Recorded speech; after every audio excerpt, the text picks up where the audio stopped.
इतिहास के किताबों में ना एक टॉपिक है जिसे अक्सर लैंड रेवेन्यू सिस्टम या भू राजस्व प्रणालियां कहा जाता है। हाँ, जो सुनने में काफी बोरिंग लगता है। बिल्कुल। हाँ। सुनने में ये किसी बोरिंग सरकारी नीति या टैक्स के साधारण नियमों जैसा लगता है। सही कहा। लेकिन अगर इसके पन्नों को पलटा जाए, इसके पीछे की परतों को उधेड़ा जाए, तो ये कोई सामान्य व्यवस्था नहीं लगती। एकदम नहीं।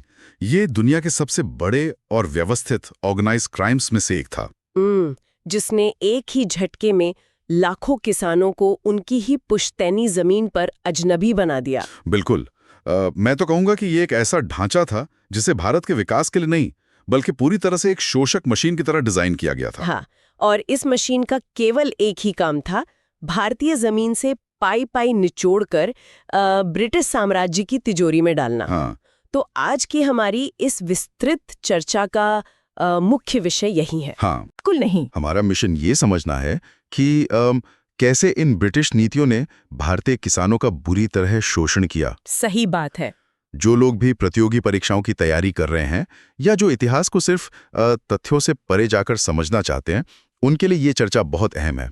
बहुत अहम है। आज हम इतिहास को सिर्फ पन्नों पर नहीं पढ़ेंगे, बल्कि इसके पीछे की असली कहानी, उस दर्द और उन चालों की मैकेनिज्म को समझेंगे। और इस चर्चा को शुरू करने से पहले ना एक बात बिल्कुल स्पष्ट कर देना बहुत जरूरी है। हाँ, बताइए।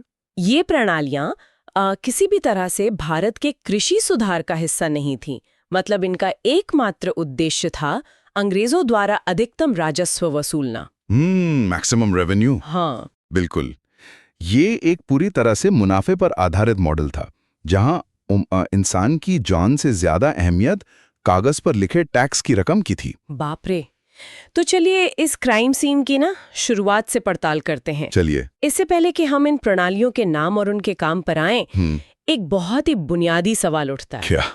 अंग्रेजों को उस पुराने सिस्टम को बदलने की जरूरत ही क्यों पड़ी जो सदियों से भारत में चला आ रहा था? हाँ, ये एक अच्छा सवाल है। इसे ऐसे समझते हैं, कल्पना की जा सकती है कि एक किसान है जिसका एक पुश्तैनी खेत है। हाँ। सदियों से वो अपनी फसल का कुछ हिस्सा राजा को टैक्स के रूप में देता आया है। सही है। अचानक एक नया ताकतवर शासक आता है और कहता है कि अब से मुझे अनाज या फसल नहीं चाहिए, मुझे सिर्फ और सिर्फ नकद यानी कैश चाहिए। कैश में टैक्स। हाँ, चाहे फसल उगे या सूखे में बर्बाद हो जाए, कैश समय पर मिलना चाहिए। तो मेरा सवाल ये है कि अंग्रेजों को इस निश्चित नकद आय की इतनी क्या आवश्यकता पड़ी थी? देखिए, ये बहुत की सटीक उदाहरण दिया आपने। इस बदमाश के पीछे का विज्ञान समझना जरूरी है। मुगलों और पुराने स्थानीय शासकों के समय में जो राजस्व प्रणाली थी ना, वो अक्सर उपज के आधार पर होती थी। मतलब फसल कैसी हुई है उस पर? एकदम सही। इसका मतलब था कि अगर किसी साल फसल अच्छी हुई है तो राजा को ज्यादा हिस्सा मिलेगा। अच्छा। और अगर अकाल पड़ गया या बारिश नहीं हुई तो टैक्स कम कर दिया जाता था या माफ कर दिया जाता था। इसमें एक तरह का लचीलापन था। एक मानवीय दृष्टिकोण था। हाँ, एक मानवीय दृष्टिकोण था। यानी मौसम और परिस्थिति के हिसाब से सिस्टम बदलता था। जमीन को सिर्फ एक एटीएम मशीन नहीं माना जाता था। एकदम सही कह रही हैं आप। लेकिन अंग्रेजों का नजरिया एकदम अलग था। वो कैसे? उनके सामने 3 बड़ी चुनौतियां थी। पहला, उन्हें एक विशाल और आधुनिक सेना खड़ी करनी थी ताकि वे पूरे भारत पर कब्जा कर सकें। हाँ, सेना का खर्च तो बहुत होता है। बिल्कुल। दूसरा, उनका अपना प्रशासनिक ढांचा बहुत महंगा था। और तीसरा, जो सबसे महत्वपूर्ण है, उन्हें भारत से कच्चा माल खरीदकर ब्रिटेन के कारखानों में भेजना था। और तो इन सब के लिए पैसा चाहिए था। हाँ, इन सब के लिए उन्हें एक नियमित और अनुमानित आय, जिसे हम प्रेडिक्टेबल इनकम कहते हैं, उसकी आवश्यकता थी। अच्छा, मतलब हर महीने या हर साल एक फिक्स अमाउंट। बिल्कुल। वे इस बात पर निर्भर नहीं रह सकते थे कि बारिश होगी तो टैक्स मिलेगा। उन्हें हर साल एक तय रकम चाहिए ही थी। मतलब उनका लक्ष्य कृषि का विकास या किसानों की भलाई तो बिल्कुल नहीं था। बिल्कुल नहीं। उनका लक्ष्य सिर्फ ग्रामीण क्षेत्रों में अपना राजनीतिक नियंत्रण स्थापित करके पैसा निकालना था। भारत की अर्थव्यवस्था उस समय पूरी तरह से कृषि पर टिकी थी। इसलिए जमीन को कंट्रोल करने का सीधा मतलब था पूरी अर्थव्यवस्था को कंट्रोल करना। यहीं से ना कहानी में एक दिलचस्प मोड़ आता है। हाँ। जब मुख्य लक्ष्य सिर्फ पैसा कमाना और सत्ता कायम करना था, तो अंग्रेजों ने इसे पूरे भारत में एक ही तरीके से लागू क्यों नहीं किया? ये बहुत ही क्रूशल पॉइंट है। और जो लोग परीक्षाओं की तैयारी कर रहे हैं उनके लिए यहाँ एक एग्जाम अलर्ट है। हाँ, ध्यान दें इस पर। इस पूरी लूट को अगर एक फ्रेमवर्क में समझना हो तो बस 3 अक्षर याद रखने के लिए एक बहुत ही आसान ट्रिक है। वो ट्रिक क्या है? वो ट्रिक है ZRM, यानी ZRM। अच्छा, ZRM। हाँ, Z यानी जमींदार जो परमानेंट सेटलमेंट से जुड़ा है, R यानी रैयत जो रैयतवाड़ी से जुड़ा है, और M यानी महल जो महलवाड़ी प्रणाली का हिस्सा है। बहुत ही बढ़िया ट्रिक है याद रखने के लिए, है ना? तो चलिए अब इनकी गहराई में चलते हैं और समझते हैं कि ये एक दूसरे से कैसे अलग थे। तो शुरुआत करते हैं Z से, यानी जमींदारी व्यवस्था, जिसे स्थायी बंदोबस्त या परमानेंट सेटलमेंट भी कहा जाता है। इसे 1793 में लॉर्ड कॉर्नवालिस ने लागू किया था। अच्छा, 1793 में? हाँ, ये मुख्य रूप से बंगाल, बिहार और उड़ीसा के क्षेत्रों में लागू की गई। इसमें अंग्रेजों ने एक बहुत बड़ा कानूनी बदलाव किया। क्या बदलाव किया? उन्होंने जमींदारों को जमीन का पूर्ण कानूनी मालिक बना दिया। एक मिनट, मतलब जो किसान पीढ़ियों से उस जमीन को जोत रहा था वो अचानक से एक ही दिन में अपनी ही जमीन पर सिर्फ एक किराएदार बन के रह गया। बिल्कुल। उसके सारे हक खत्म कर दिए गए। सारे के सारे मालिकाना हक छीन लिए गए। जमीन जो पहले एक सामुदायिक संसाधन हुआ करती थी, अब वो एक कमोडिटी या बाजार की वस्तु बन गई जिसे खरीदा और बेचा जा सकता था। Oh my God. और अंग्रेजों ने राजस्व को हमेशा के लिए तय यानी फिक्स कर दिया। उन्होंने जमींदारों से कहा कि आपको हमें एक निश्चित रकम हर साल देनी है, और अगर वो नहीं दे पाए तो? यहाँ एक बहुत ही सख्त नियम था जिसे सूर्यास्त कानून या सनसेट क्लॉज कहा जाता था। Sunset clause? हाँ, अगर तय किए गए दिन के सूरज ढलने तक जमींदार ने टैक्स नहीं चुकाया तो उसकी जमीन जब्त कर ली जाती थी और किसी और को नीलाम कर दी जाती थी। बाप रे, तो इसका मतलब अंग्रेजों ने अपना सिरदर्द खत्म कर लिया? बिल्कुल। उन्हें अपनी एक निश्चित आय मिल गई, उन्हें गांव-गांव जाकर टैक्स इकट्ठा नहीं करना पड़ा और बाकी का सारा काम जमींदारों पर छोड़ दिया। सही कहा। और इसके पीछे उनका एक बहुत बड़ा राजनीतिक मकसद भी था। वो क्या? वे भारत में एक ऐसा वर्ग तैयार करना चाहते थे जो ब्रिटिश शासन का वफादार हो। अच्छा। जमींदारों को ये मालिकाना हक मुफ्त में मिले थे,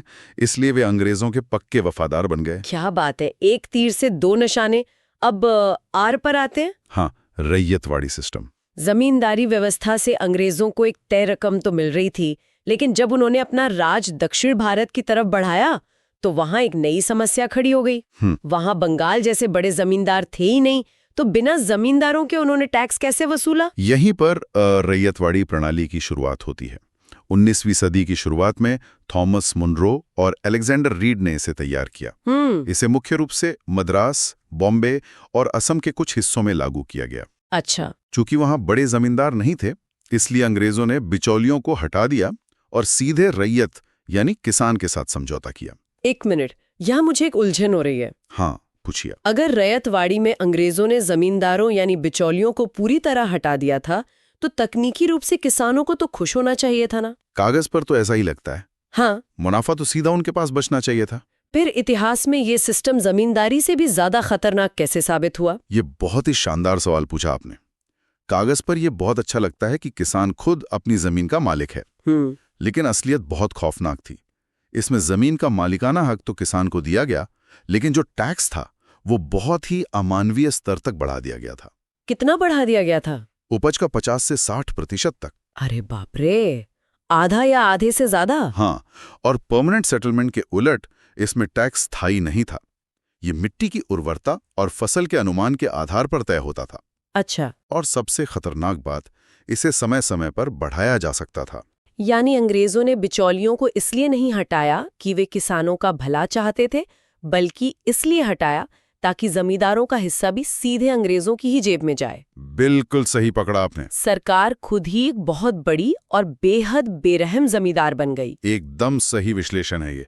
सरकार ने जमींदार की जगह ले ली, लेकिन बिना किसी दया भाव के। और अब तीसरी प्रणाली थी एम यानी महलवाड़ी सिस्टम। हाँ, एम से महल। हाँ, इसे 1830 के दशक में लॉर्ड विलियम बेंटिक के समय उत्तर भारत, मुख्य रूप से यूपी, पंजाब और मध्य भारत के कुछ हिस्सों में लागू किया गया। उत्तर भारत का सामाजिक ढांचा काफी अलग था ना, जहां पूरे गांव के समुदाय या बिरादरी का दबदबा होता था। बिल्कुल। तो क्या अंग्रेजों ने इसी ढांचे का फायदा उठाया? एकदम सही।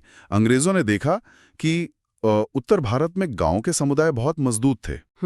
इसलिए उन्होंने पूरे महल यानी गांव या गांवों के समूह को सामूहिक रूप से टैक्स देने के लिए जिम्मेदार बना दिया। अच्छा, मतलब पूरा गांव मिलकर टैक्स देगा। हाँ, पूरे गांव का टैक्स एक साथ तय कर दिया जाता था और गांव के मुखिया, जिसे लंबड़दार कहते थे, उसको ये जिम्मेदारी दी गई कि वो पूरे गांव से टैक्स इकट्ठा करके अंग्रेजों को सौंपे। इस प्रणाली में भी टैक्स समय समय पर बदला जाता था। ये एक तरह से जमींदारी और रैयतवाड़ी दोनों का मिश्रण था। तो अगर हम इसे एक बड़े नजरिए से जोड़कर देखें तो कागज पर ये तीनों प्रणालियां अलग अलग प्रशासनिक टूल्स की तरह दिखती हैं। बिल्कुल। परमानेंट सेटलमेंट में जमींदार मालिक है, रैयतवाड़ी में किसान खुद मालिक है और महलवाड़ी में पूरा गांव सामूहिक रूप से जिम्मेदार है। सही। लेकिन जमीन पर एक आम इंसान के लिए इसका क्या मतलब था? क्योंकि नीतियां जब फाइलों से निकलकर खेतों में पहुंचती है ना, तो उनका असली चेहरा सामने आता है। और यहीं से शोषण की वो असली मैकेनिज्म शुरू होती है, जिसे समझना इस पूरी चर्चा का मुख्य उद्देश्य है। हाँ। जब हम किसान की जमीनी हकीकत देखते हैं तो समझ आता है कि ये महज टैक्स वसूली नहीं थी, ये आजीविका की हत्या थी। सच में। चलिए ना एक दृश्य की कल्पना करते हैं। हाँ, बताइए। एक किसान के बारे में सोचा जाए। वो दिन रात कड़ी धूप में अपने खेत में पसीना बहाता है। जब फसल कटती है तो उस फसल की कमाई का आधा या उससे ज्यादा हिस्सा सीधे टैक्स में चला जाता है। बिल्कुल। परिवार का पेट पालने के लिए मुश्किल से कुछ मुट्ठी अनाज बचता है। अब मान लीजिए कि अगले साल बारिश नहीं होती है, जो कि भारत में आम बात है। हाँ, सूखा पड़ जाता है, फसल पूरी तरह बर्बाद हो जाती है। ये एक बहुत ही महत्वपूर्ण सवाल खड़ा करता है। क्या? जब फसल ही नहीं हुई और टैक्स हर हाल में नकद यानी कैश में देना है, तो ये किसान टैक्स कैसे भरते थे? और इसी एक स्थिति ने भारतीय किसानों की कमर हमेशा के लिए तोड़ दी। इन तीनों प्रणालियों ने अलग अलग तरीके से किसान को घेरा। स्थायी बंदोबस्त वाले इलाकों में क्या हुआ कि जमींदार जो थे वो गांव से दूर शहरों जैसे कलकत्ता में जाके बस गए। अच्छा। वे एब्सेंटी लैंडलॉर्ड्स बन गए, जिनका जमीन या खेती से कोई सीधा नाता नहीं था। मतलब गांव में रहते ही नहीं थे? बिल्कुल नहीं। उनका सिर्फ एक ही काम था, अपने कारिंदों के जरिए किसानों से मनमाना किराया वसूलना। क्योंकि अंग्रेजों ने जमींदारों का टैक्स तो फिक्स कर दिया था, लेकिन जमींदार किसानों से कितना वसूलेंगे इसकी कोई ऊपरी सीमा तय नहीं की थी। ओह, यानी जमींदारों ने किसानों को दोनों हाथों से लूटा, जितना मर्जी आया उतना लगान थोप दिया। बिल्कुल। और रैयतवाड़ी सिस्टम में जहां किसान सीधे सरकार को टैक्स देता था, वहां भी हालात बदतर थे। वहां क्या हुआ? टैक्स की दरें इतनी ज्यादा थीं कि खराब मौसम में किसानों के पास टैक्स चुकाने के लिए नकद पैसे नहीं होते थे। टैक्स न चुकाने का मतलब था अपनी पुश्तैनी जमीन से हाथ धो बैठना। अपनी जमीन को नीलाम होने से बचाने के लिए किसानों के पास सिर्फ एक ही रास्ता बचता था। वो क्या? गांव के साहूकार के पास जाना। साहूकार मतलब मनी लेंडर? हाँ। और एक बार जो किसान उस साहूकार के दरवाजे पर पहुंच गया, समझो वो एक ऐसे कर्ज के जाल में फंस गया जिससे बाहर निकलने का कोई रास्ता नहीं था। सही कहा। साहूकार बहुत भारी ब्याज वसूलते थे, कभी कभी 50 से 100% तक। 100%? ये तो पागलपन है। पीढ़ियां बीत जाती थी, लेकिन कर्ज खत्म नहीं होता था। अंततः किसान अपनी ही जमीन साहूकार को दे बैठता था और उसी खेत पर एक बंधुआ मजदूर बन के रह जाता था। कितनी भयानक स्थिति थी। आपको पता है, दक्कन के दंगे इसी रैयतवाड़ी व्यवस्था और साहूकारों के शोषण के खिलाफ भड़के थे। अच्छा, दक्कन रायट्स। और महलवाड़ी सिस्टम में वहां तो पूरा गांव एक साथ था, तो क्या वहां कोई सामूहिक सुरक्षा थी? उल्टा, वहां एक अलग तरह का सामाजिक तनाव पैदा हो गया। वो कैसे? महलवाड़ी में तुरीताओं पर भारी दबाव रहता था। अगर गांव का कोई एक किसान अपना टैक्स नहीं दे पाता था तो उसका बोझ बाकी गांव वालों पर पड़ता था। तो इससे तो आपस में लड़ाइयां होती होंगी। बिल्कुल। इससे गांव के अंदर ही आपसी विवाद बढ़ने लगा। वो पारंपरिक ग्रामीण ढांचा जो सदियों से आपसी सहयोग और भाईचारे पर टिका था, वो पूरी तरह से चरमरा गया। ये सब सुनकर नायक एक और एग्जाम अलर्ट का समय आ गया है। हाँ, क्योंकि अब जो हम बात करने वाले हैं वो बहुत जरूरी है। बिल्कुल, क्योंकि अब हम इसके अंतिम और सबसे गहरे प्रभावों की बात करने वाले हैं, जहां से परीक्षाओं में सबसे ज्यादा सवाल आते हैं। एकदम सही। लेकिन आगे बढ़ने से पहले मुझे एक बात पर बहुत गहरी उलझन हो रही है। क्या उलझन है? अंग्रेजों ने दशकों तक इतना सारा पैसा इकट्ठा किया, उन्होंने किसानों को निचोड़कर भारी मात्रा में राजस्व वसूला। हाँ, खूब लूटा। एक तार्किक सवाल उठता है, क्या उन्होंने इस पैसे का एक छोटा सा हिस्सा भी वापस उसी जमीन पर लगाया? मतलब क्या उन्होंने सिंचाई व्यवस्था को सुधारा, नहरें बनवाई या कृषि तकनीक में कोई निवेश किया? ये एक बहुत बड़ा भ्रम है जिसे तोड़ना बहुत जरूरी है। जवाब है बिल्कुल नहीं, शून्य। कुछ भी नहीं। अंग्रेजों ने भारतीय कृषि के बुनियादी ढांचे में कोई निवेश नहीं किया।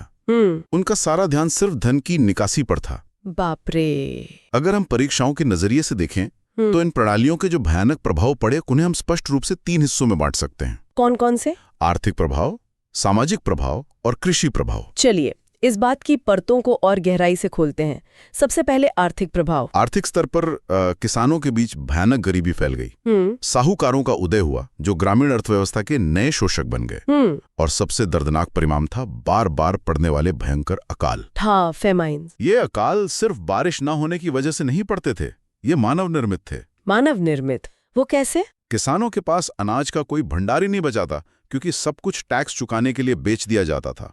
थोड़ा सा सूखा पड़ने पर भी लाखों लोग भूख से मरने लगे। ये तो बहुत ही खौफनाक है। ये सब इसलिए हो रहा था क्योंकि भारत की संपत्ति का लगातार ब्रिटेन की तरफ बहाव हो रहा था, जिसे दादा भाई नौरोजी जैसे विचारकों ने ड्रेन ऑफ वेल्थ कहा है। Drain of wealth. यहां से लिया गया राजस्व ब्रिटेन जाता था और उसी पैसे से भारत से कच्चा माल खरीद लिया जाता था। यानी भारत का पैसा और संसाधन लगातार ब्रिटेन को अमीर बना रहे थे और भारत को अंदर से खोखला कर रहे थे। बिल्कुल। अब सामाजिक प्रभाव की बात करते हैं। समाज के ताने बाने पर इसका क्या असर हुआ? समाज में एक बहुत गहरी और अस्वाभाविक असमानता पैदा हो गई। जमींदारों और साहूकारों की ताकत बेतहाशा बढ़ गई।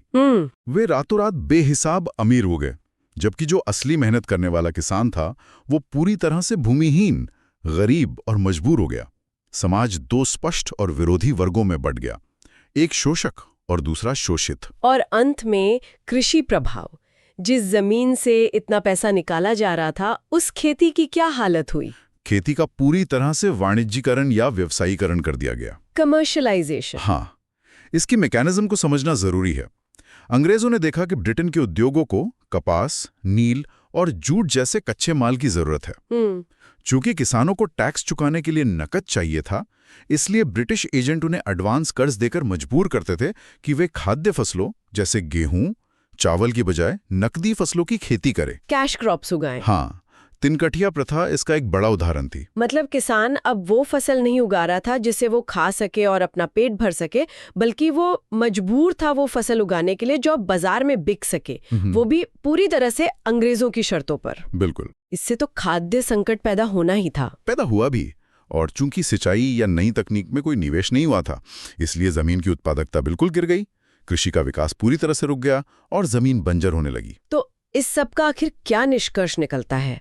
अगर हम इस पूरे विस्तृत विश्लेषण को समेटें तो तस्वीर बहुत ही स्पष्ट और दर्दनाक है। हाँ, ब्रिटिश भूमि राजस्व प्रणालियां, चाहे वो स्थायी बंदोबस्त हो, रैयतवाड़ी हो या महलवाड़ी हो, मेरा मतलब है ये सब सिर्फ अलग अलग नकाब थे। बिल्कुल। इन सब का असली चेहरा एक ही था, एक ऐसा सिस्टम जो पूरी तरह से मुनाफे, लालच और क्रूरता पर आधारित था। सही बात है। इन नीतियों ने सिर्फ पैसा नहीं लूटा, बल्कि भारत की उस पारंपरिक कृषि व्यवस्था को हमेशा के लिए नष्ट कर दिया, जो सदियों से यहाँ के ग्रामीण समाज का मुख्य आधार थी। एकदम सही कहा।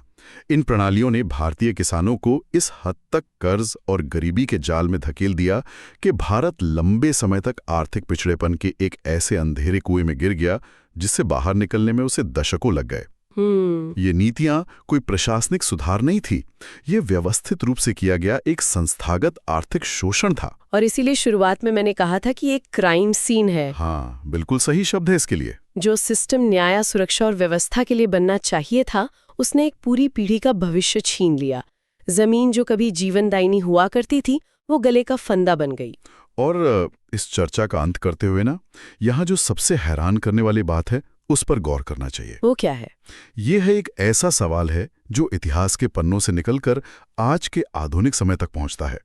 इन प्रणालियों ने जमीन को एक कमोडिटी या बाजार की वस्तु बना दिया था। हाँ, ये तो सच है। भाई भाई के बीच जमीन के बंटवारे को लेकर जो खून खराबा और कानूनी उलझनें आज भी हम देखते हैं, क्या कभी सोचा जा सकता है कि जमीन के कागजातों की ये जटिल व्यवस्था और मालिकाना हक की ये उलझन उसी औपनिवेशिक ढांचे की छोड़ी हुई एक गहरी छाया है? ओह, ये सच में एक बेहद विचारोत्तेजक सवाल है। क्या वो कॉलोनियल क्राइम सीन सच में आज तक पूरी तरह से साफ हो पाया है? सोचने वाली बात है। क्या हम आज भी उसी ब्रिटिश मानसिकता के बनाए हुए कागजी जालों में उलझे हुए हैं, ये एक ऐसा सवाल है जो इतिहास को सीधे हमारे आज से जोड़ देता है। बिल्कुल। तो चलिए आज के इस ऐतिहासिक और गहरे सफर को यहीं विराम देते हैं। अगली बार फिर मिलेंगे एक नए